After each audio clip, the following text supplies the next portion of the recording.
Hi, I'm Kevin Peterson. I'm the editor of ChangingAging.org, and I want to welcome you to the official Tribes of Eden virtual book launch party. So let's get ready to welcome the author by watching a little clip from the book.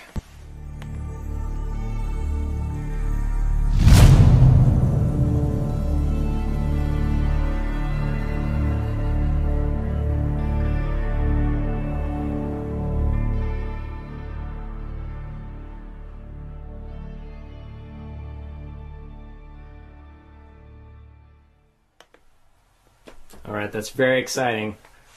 William H. Thomas? Hey, Kevin. Glad to be here. Great, well, it's great to see you. Glad that we're ready to party. This is really exciting. I know you've been working on this for 8 years now. Yeah. How's the launch going? Well, actually, I could not be happier. The paperback sort of went live in the world just a couple of days ago. And on the very first day, it moved from 1 million on Amazon's ranking list all the way up to 2,000. So I really couldn't have been happier about the first day of the launch, and looked forward to seeing it continue to grow. All right, we're going to watch a little clip about the book, but I want you to kind of give us your take first. What is Tribes of Eden about in one sentence? Well, I'd say really in one sentence, it's about a collision between two very different worlds and what happens. All right, let's take a quick look.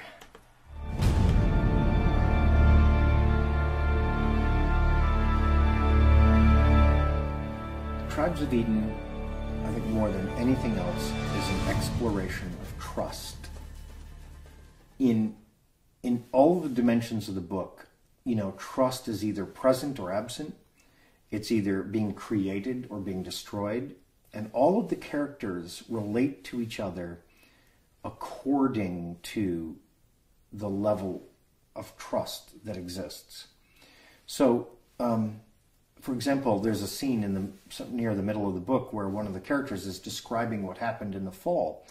And what that character tells us is that the reason society fell is that powerful people discovered that fear was more powerful than trust. Okay, so this is a post-apocalyptic novel. The world as we know it comes to an end in the very near future. So tell us, what is the fall? Well, the fall is sort of what happens when the trust that our society operates on begins to vanish and is replaced by fear. And I know a lot of readers have already commented on it's kind of scarily familiar.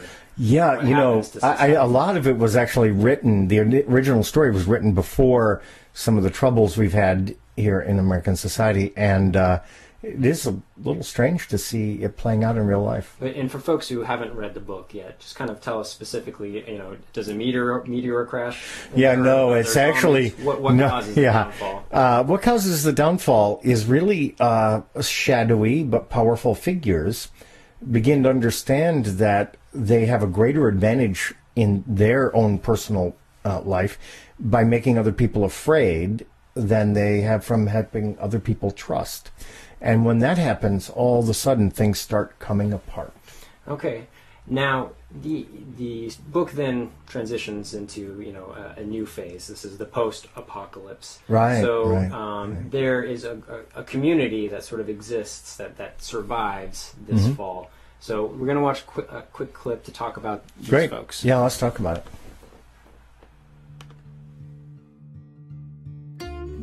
These people living in the Shire have made a life for themselves that is not dependent upon electricity and FedEx and the internet.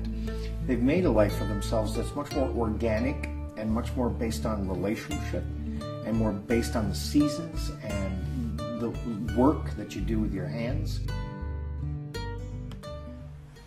Okay, so you know something about this on a personal level. Yeah, when I was writing about the Shire, I really was drawing on the almost 20 years that Jude and I spent living on a farm, off the grid, without power line, and running a small-scale agricultural enterprise.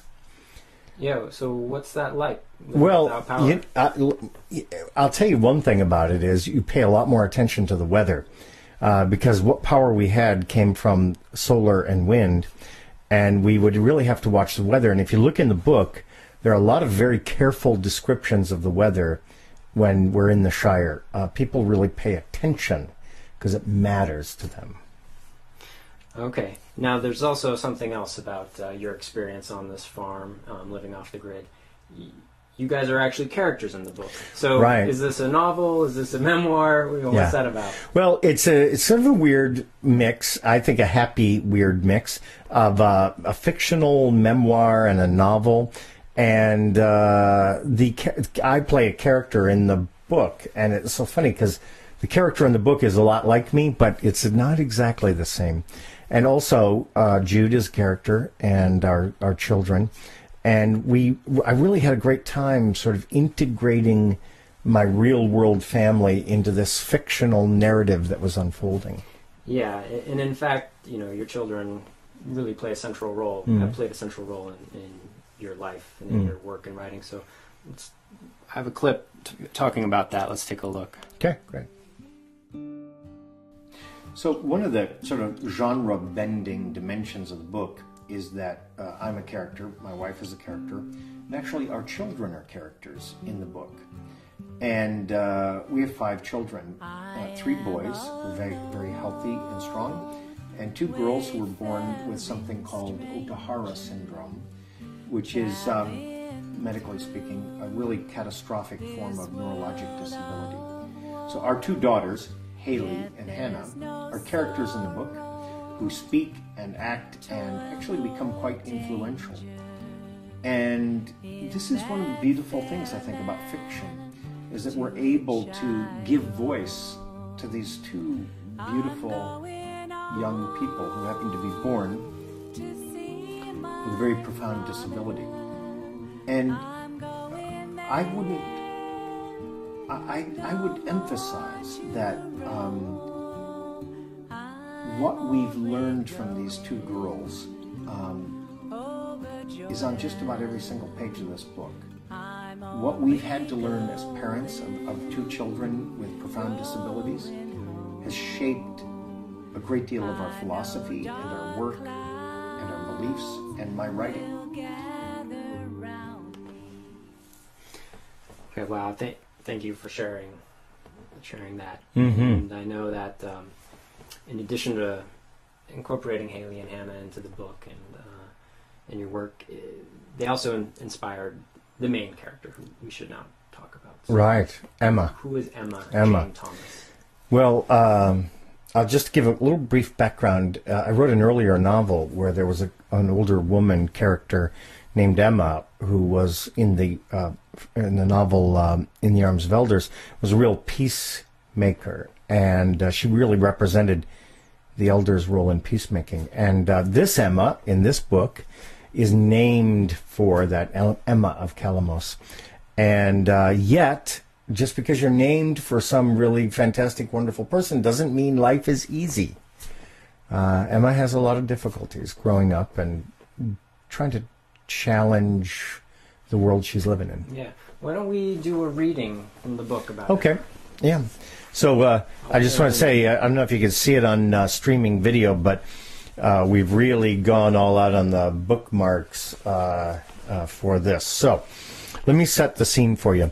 This main character, Emma, is just turned 18 in the book, and she's really preparing to meet her destiny. She wants to leave the Shire and go out and challenge the grid, but her parents are reluctant to let her go. I'm sure a lot of you can relate to that. So she goes to visit Haley and Hannah, and I'll just read a little bit of what ensues. Once the table was set, Haley appeared, and the 3 sat and ate in an appreciative silence. After dessert, the dishes were washed and put away, and Haley built a fire to guard against the night's chill. And Emma settled into the rocker next to Haley. Both women let the flames take their thoughts where they would, until at last Haley spoke. "What's your name, girl?" Haley's questions did not demand spoken answers. They were rather invitations to take one's mind in a new direction. Emma thought. I'm Emma Jane Thomas. I'm named for the Emma of Calamos. The fire popped and a shower of sparks fled up the chimney. I'm named after the great peacemaker of Calamos, the woman who stood before the angry mob and helped them remember reason and compassion. Emma shifted in her seat. The contrast grated on her. She was named for a brave and mighty woman, but what had she done? What would she ever be allowed to do that could measure up to her namesake? The young woman's foot tapped on the stone floor in annoyance. Haley remained silent. Then, when this mood, too, seemed about to pass, Hannah entered the room. And when Hannah comes into the room, she brings with her sort of an invitation for Emma to begin her life challenging the grid and making the grid, bringing to the grid the means of a better future and a better society. Okay, great. Well, at this point, we're going to ask any of the participants on the webinar if they have questions. We're going to kind of set that up and see if we can read some of them on air. But we had a few questions from readers that were emailed to us, so I'm going to go ahead and ask you a couple of those. Okay. Brenda wanted to know, how is Tribes of Eden related to In the Arms of Elders? It is a sequel to that book. Do readers need to read In the Arms of Elders first? Well, actually, this book is a sequel to In the Arms of Elders, but it's designed to be read without ever having read the first book. So some of you watching have read the first book, and you will be delighted and thrilled to find out what happens after the end of that book. I really invite Tribes of Eden readers to go back and read the first one because it'll be fun for you. However, they're standalone books, and you can read them in either order. Anne asks, will there be a sequel to Tribes of Eden? I have thought about that. I love the characters. I love the story. When you read the book, you get to the end, you're going to see I leave a little opening at the end for a possible sequel. But I haven't started it yet, and I'm not sure what the story will be yet. So okay. Great. Well, let's see if we can get some of these folks up to ask some questions. Why did the real Thomas family, you guys, leave the farm and return to the grid? So this is a very good question.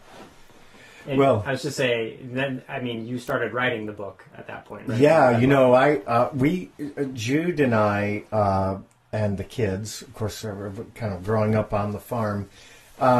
We saw that the older boys were getting to a point where they were going to be growing up, and we started to think about a change and looking to a different future for ourselves.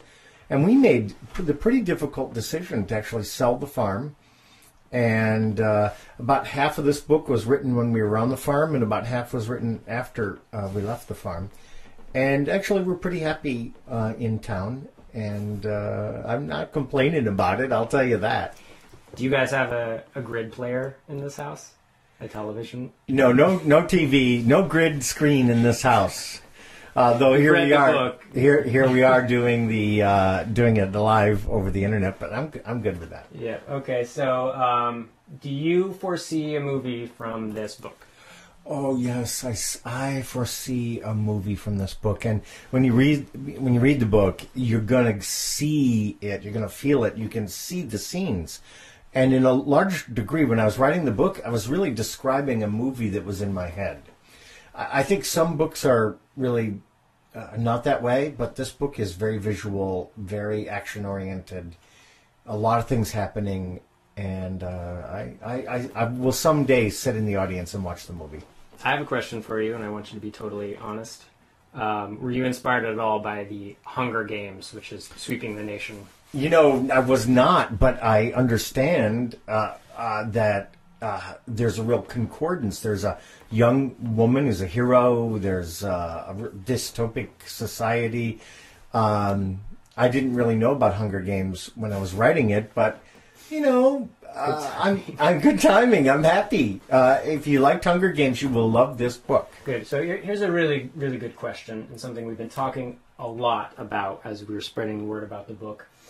How does this tie into your work, for instance, in What Are Old People For? Yeah. And your work for transforming aging, Yeah. the way society views aging. And this is a question from Deb Baker. Thank you, Deb. Yeah, thanks, Deb. Well, okay, it's all connected. Here's the point. I want to change aging. I want to help people understand and appreciate aging in a different way. Part of that means organizing for change in long-term care, and that's all about the Eden Alternative in the greenhouse. Part of it is writing nonfiction books that can have influence, like What Are Old People For? And part of it is being a storyteller. And one thing that I've learned over the years is that the stories we make are what really drive change. And I see this book, Tribes of Eden, really being a major contributor to all these other efforts to create change. That's great. And this, I'm going to tie it into the next question. One of our viewers asks, what would you say to people who dismiss the book because they're hesitant of post-apocalyptic fiction? And I would just say that's actually hasn't really been our biggest concern, since post-apocalyptic fiction is currently the most popular fiction. If you look at the top 10 books right now, it's all the Hunger Games series and some other post-apocalyptic books. But it's a fair question. Yeah, for the people who know you, Yeah. you know, and maybe are not usually reading young adult post-apocalyptic fiction, what would you tell them?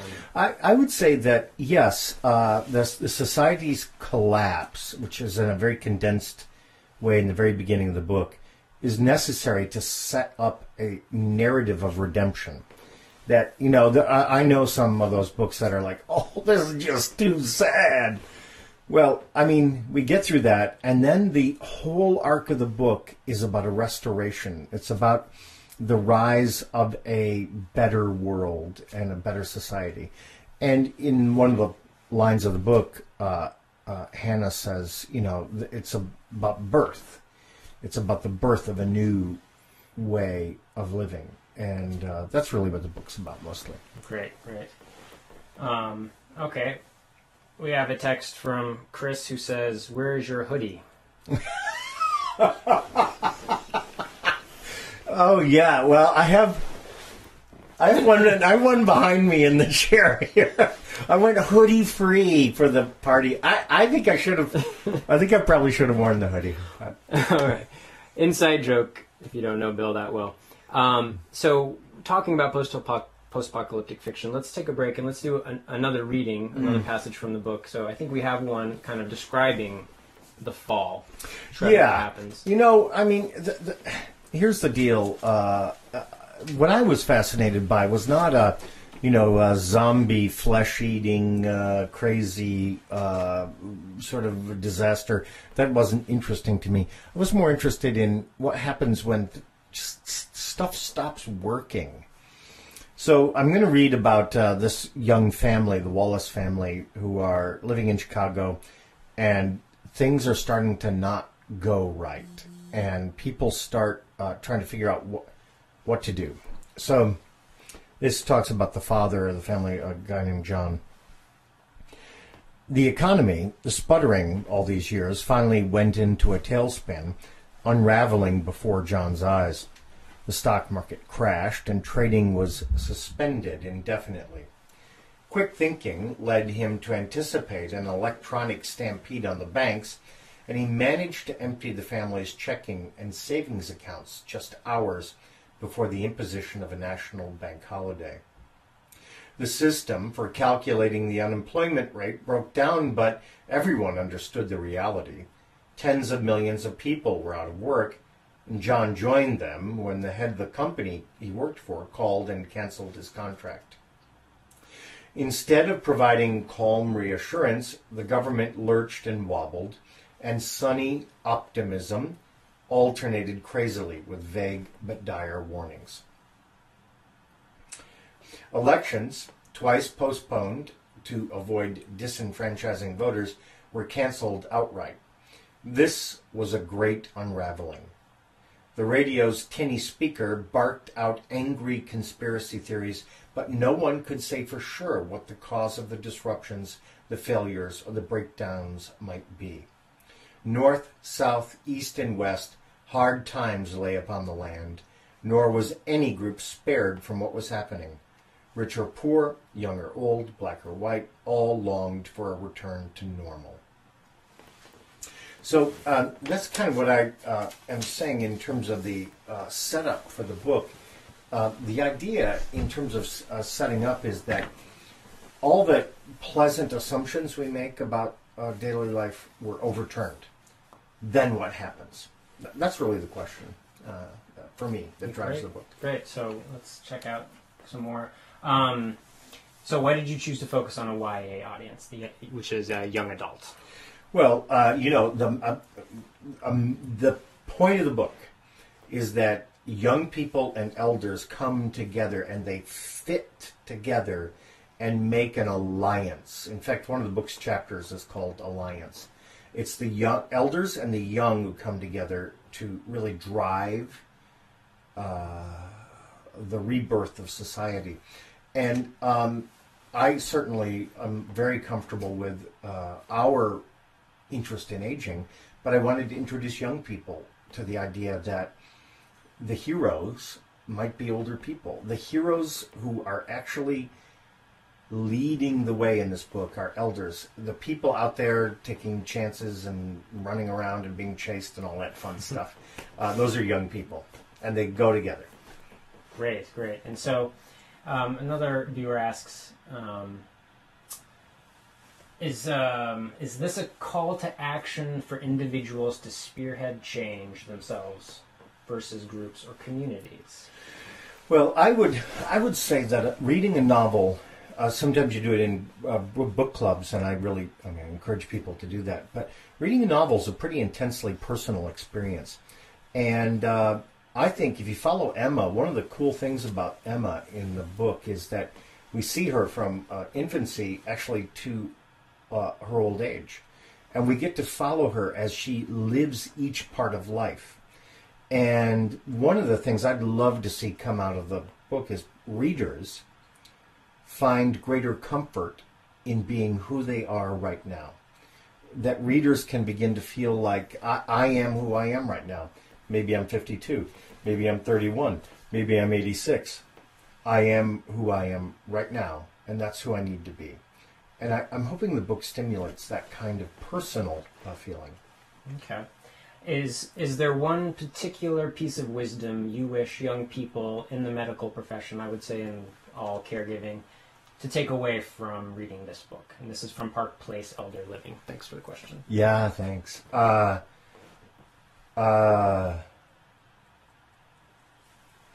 would say the thing I would take away is, in unity there is strength.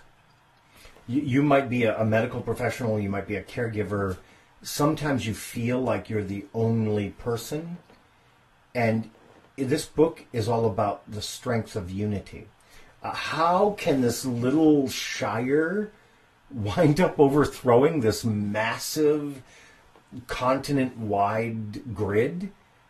It's because they had unity, and they had unity of belief, and they trusted each other. And I would say to professionals who are, working in the field, you really want to be in and work in an organization where you feel like you have unity and you have trust, because if you have those things, you can do amazing things. Great. So you've had several books published by larger publishing companies, and I'll add, Bill has a nonfiction book underway under contract with Simon & Schuster. So why did you decide to independently publish Tribes of Eden? Two reasons. First off,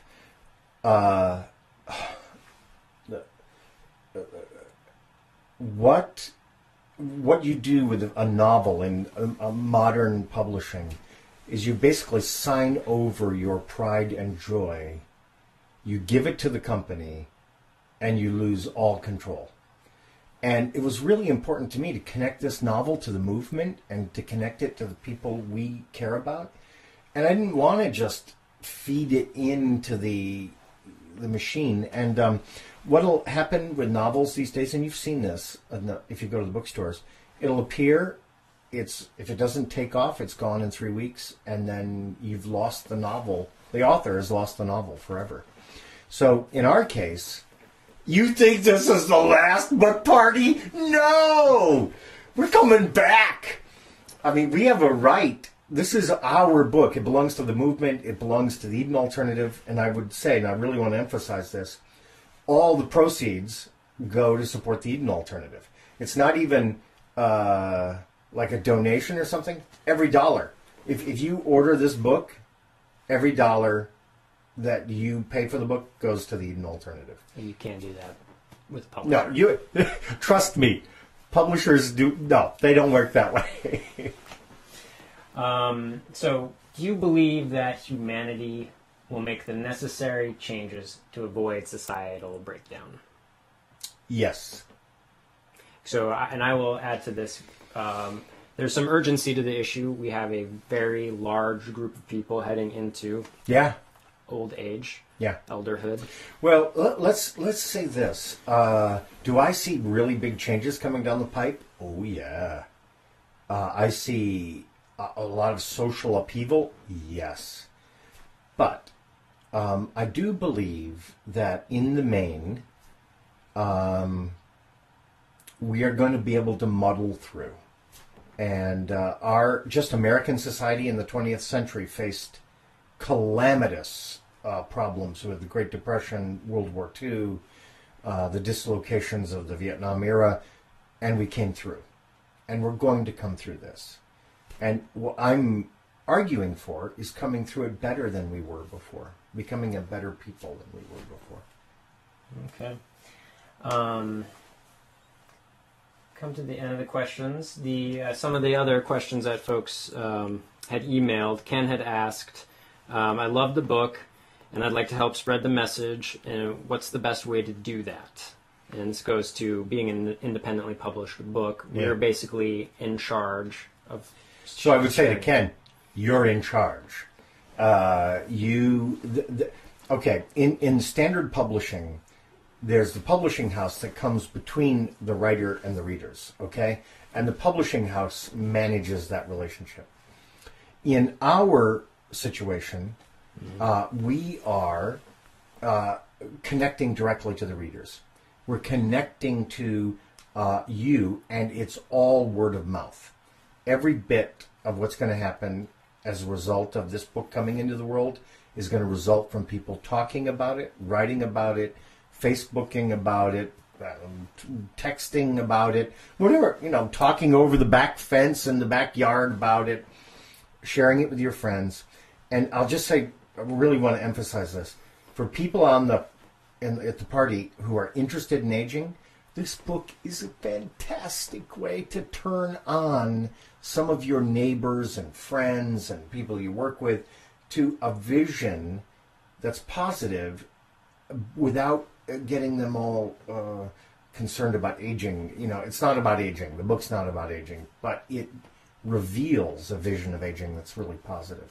That's great. You might want to mention to readers what the #1 bestseller is right now, whether or not that was published by a big publisher. Hunger Games, right? Well, no. Well, actually, in front of Hunger Games. Yeah, right more now. Popular than Hunger Games is 50 Shades of Grey? Yeah, a self-published novel from the #1 in America. #1 in America. So it can be done, folks. And it's actually, I'm really glad that we were able to do this live streaming video, because I know a lot of you have been pestered by myself and Bill, and it's good for me to introduce myself.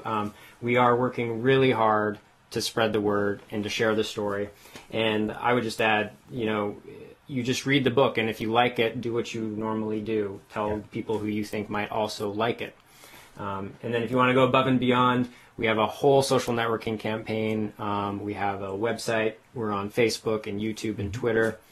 And so you can definitely participate that way. All right. So here's the story. It's on. It's starting. We are the merry band. We're the Shire. We're the little group right now. Us. We're the tribes.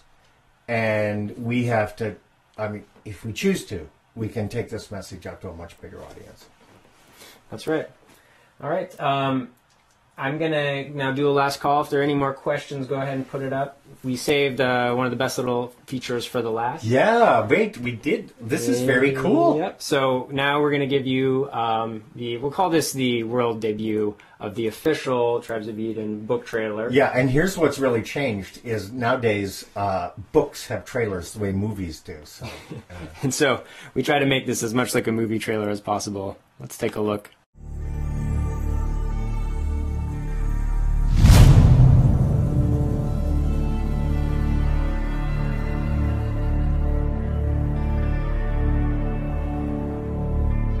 Tribes of Eden, I think more than anything else, is an exploration of trust.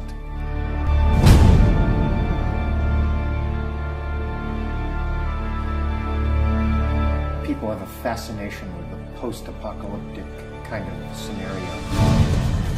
What I was interested in doing is actually showing how delicate and how tenuous society really is.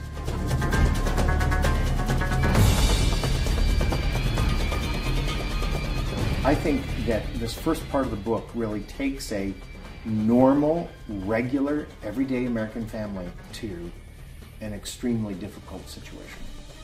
That was in some ways a little more frightening than having zombies patrolling the neighborhood. Emma is named after one of the great peacekeepers of history, and yet she has this wanderlust, she has this spirit of adventure, she has this desire to make her mark in the world.